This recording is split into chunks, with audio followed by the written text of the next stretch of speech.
Sometimes, people are hard to deal with, either because they refuse to help you with a given task, are trying to cheat you out of the money they owe you, or they think you're some kind of heathen and their god demands that they punish you. Violently. These are the sort of woes that have plagued mankind since the Stone Age, and since Degenesis is a game about humanity after they've been blasted back to the Stone Age, we're going to spend a little bit of time talking about how characters in this game would handle these unfriendly situations.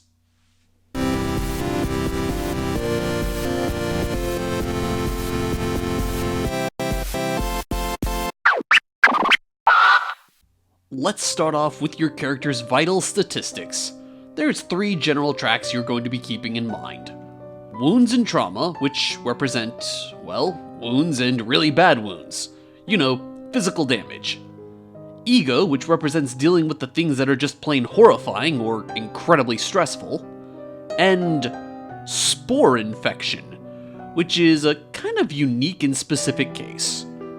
In the world of Degenesis, there's a fungus colony that's been spreading around the world. It's more common in some places than others, but you can possibly encounter it anywhere.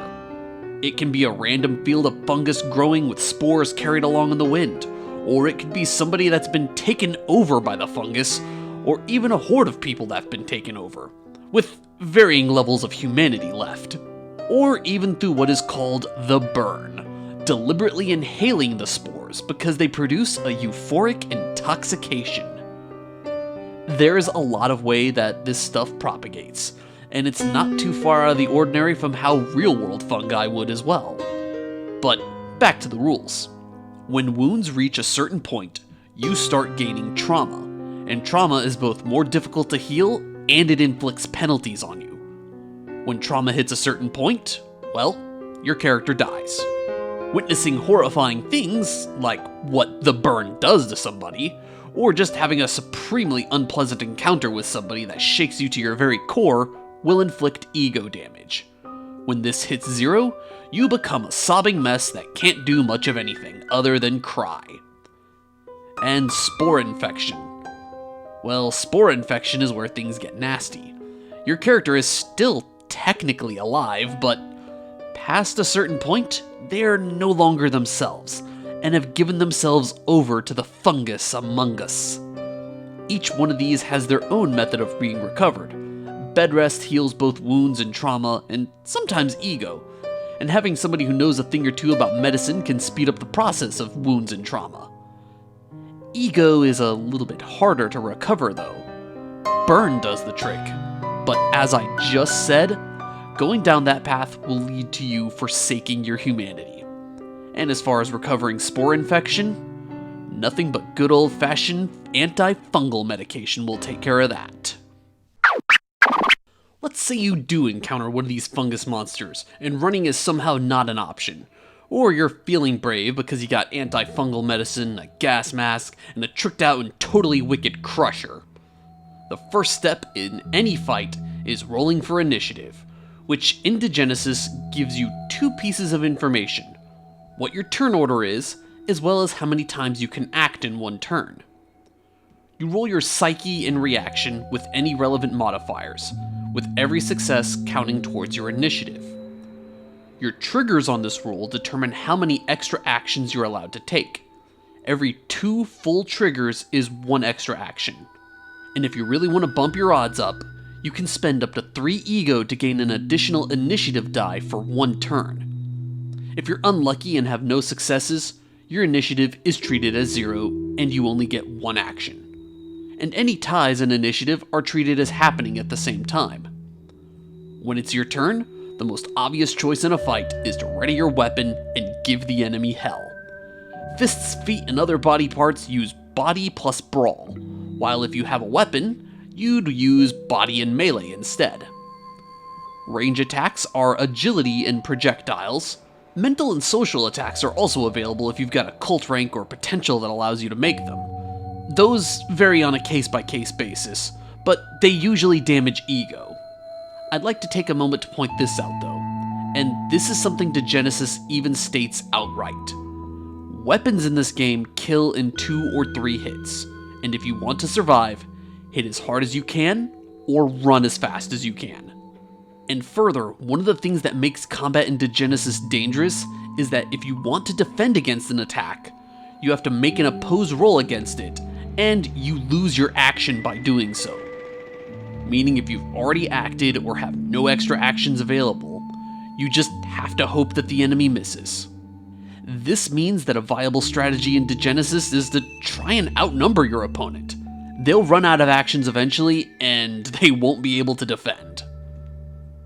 The defense roll you use, by the way, is determined by how you are attacked. Defending against close combat attacks are pretty much the same. If you're unarmed while defending, it's body and brawl, or body and melee if you have a weapon. For ranged attacks, you'll be rolling agility and mobility, and mental or social attacks are usually against either psyche and faith, or psyche and willpower, whichever it was that you chose during character creation. If your opponent makes no active defense against an attack though, you need to get a number of successes equal to their passive defense. Armor, meanwhile, reduces damage taken by its rating, and certain armors might have special qualities that make them better against certain types of damage. Damage, meanwhile, is calculated by, well, the weapon damage, with the amount of triggers you get added to that rating. And there's a lot of other things that factor into all these details, ranging from different skills, rank abilities, and potentials. We'd be here all day if I were to list every potential that's available. And that's another thing that the book states outright. The GM cannot possibly remember everything about your character, let alone all the player characters. So, as a player, you're expected to take some responsibility for keeping track of what your character has. Alright, so let's put everything that we've discussed so far into practice with a mock combat.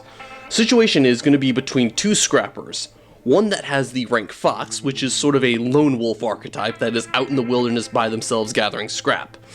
And their combatant is going to be a member of the Scrapper Cartel, who are an organization in the region of Borka that are all about deciding who gets the dig for scrap and who doesn't, and who gets which scrap piles and what.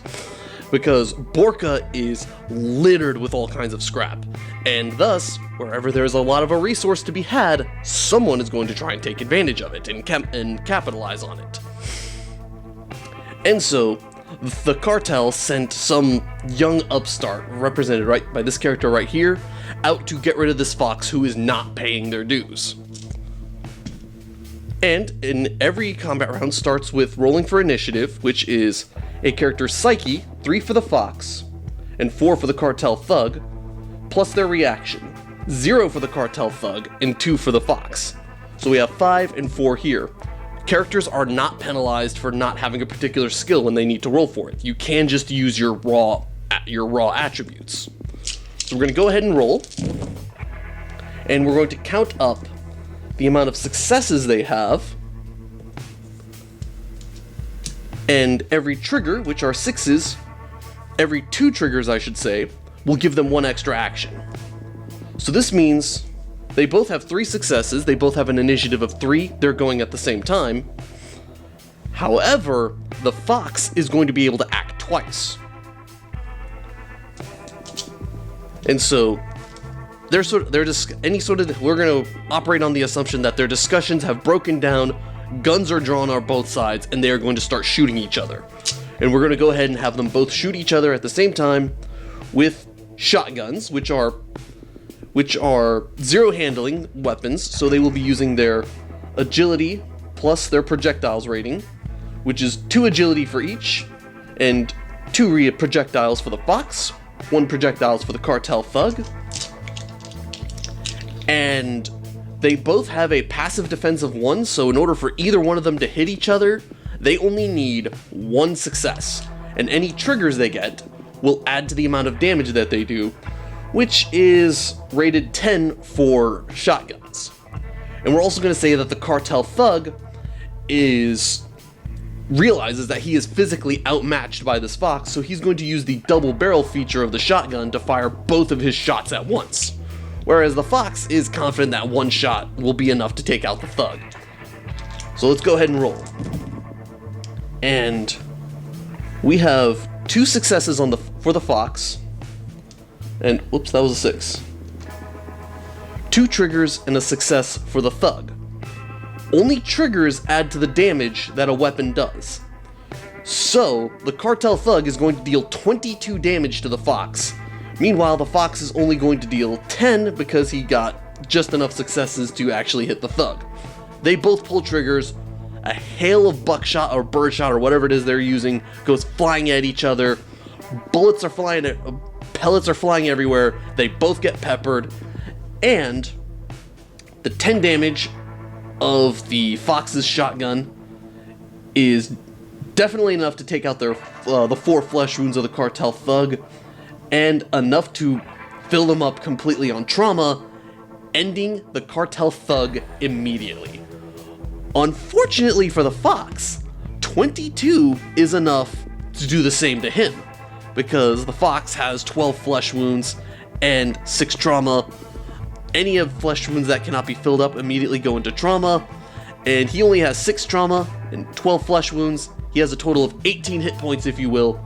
22 is much higher than 18. And this just goes to show how combat is a very dangerous thing in Degenesis. Two mismatched opponents, the cartel thug, who is physically much weaker than the fox, still wound up taking out his target, but also wound up getting killed at the same time. Which is one of the reasons why Degenesis says that combat should be a last resort if you can help it. Because the only way to truly be effective at combat is to be completely geared out and built entirely for combat. And even then, it's still entirely possible that someone could just get lucky and wipe you out with one shot. And that's kind of the basics of combat in Degenesis. It uses a few less operations in their combat scenes than other dicepool games like Exalted or Shadowrun. Which, game devs, take note. Less operations is the one surefire way to make a game run faster. One attack in Degenesis is one roll against a static number, and if somebody wants to actively challenge that roll, it costs them one action, possibly taking them out of the initiative roster. And this has some noticeable effects on combat. Being able to hit first matters, and all the better if you can do so from far off. However, if you are engaging an enemy that has a missile weapon, you want to close that gap quickly and use reload times against them if you can. And if all else fails, overwhelm your opponent. Even with their fancy weapons, that one chronicler isn't going to be able to fight off a horde of angry scrappers tired of getting shortchanged. Through simplicity, Degenesis hits all the high points of what violent conflict is like. You need to hit first, you need to hit hard, you need to hit from far off, and you shouldn't attack forces that outnumber you, and for the love of all that is good in the world, know when to run away. Combat in Degenesis may not make for a satisfying gameplay experience, but not every game needs to be about shooting or thumping something upside the head till it stops moving. Thanks for watching. If you found this interesting or useful, give me a thumbs up like. And if you want to learn more about Degenesis or other really rules-dense role-playing games, feel free to subscribe to my channel. With all that said, I am Aaron Darshedel, and I will see you all next time.